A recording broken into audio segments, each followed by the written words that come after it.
Hello everyone. The Ball poem is a famous poem by John Berryman. It's a poem about the experience of loss. A boy loses a ball. He is very much upset. A ball doesn't cost much, nor is it difficult to buy another ball. Why then the boy is so upset? The poet does not help or console the boy. He wants that the boy should himself learn how to cope with his loss. And now we will have a short description of the poet. The poet John Berryman was an American poet and scholar born in McAlester, Oklahoma. He was a major figure in American poetry in second half of the 20th century and was considered to be a major figure. Now we will read the ball poem. What is the boy now who has lost his ball? What he is to do? I saw it go merrily bouncing down the street and then merrily over. There it is in the water. The boy is playing with the ball near some water body like a sea or a river. The poet is also present there at a little distance, and now the poet has also witnessed the incidents when the boy has lost his ball. So he now questions, what is the boy now? Means what should be the condition of the boy now who has lost his ball, who has just lost his ball. What he is to do now? Now what should he do? I saw it going. The poet says that he has also witnessed that the ball was merrily bouncing, merrily jumping, happily jumping down the street and then merrily over, and then everything ended and the ball went into the water. The boy was playing near the water. It may be a river or a sea, so it went down into the water. No use to say, oh, there are other balls. The poet says that he would not interfere the boy now. Why? Because he does not want to console the boy and he wants that the boy should learn the loss. So he says that there is no use to boy, no use to say, oh, there are other balls, that you can take another ball. An ultimate shaking grief fixes the boy. And finally, the boy stands very rigidly. Grief, sorrow, fixes.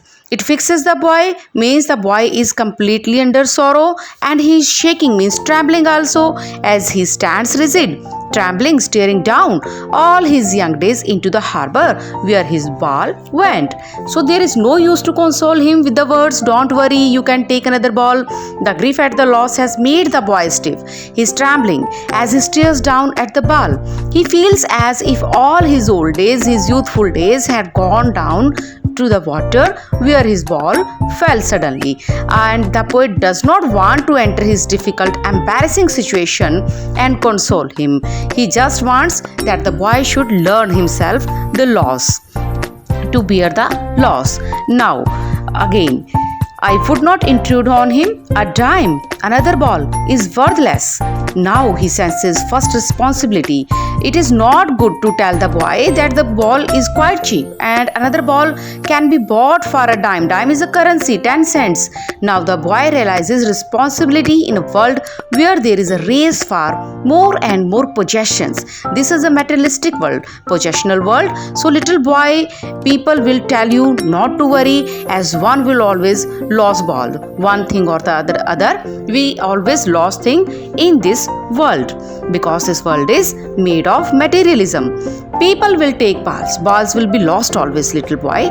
The poet is making him understand the situation that balls will be always lost. We will always lose something that is very cherished to us.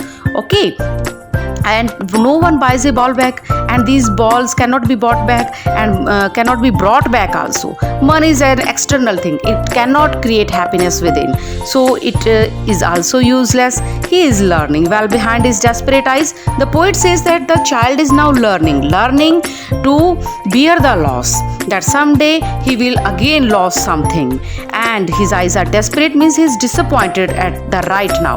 The epistemology of loss, how to stand up knowing what every man must one day know, and most know many days how to stand up.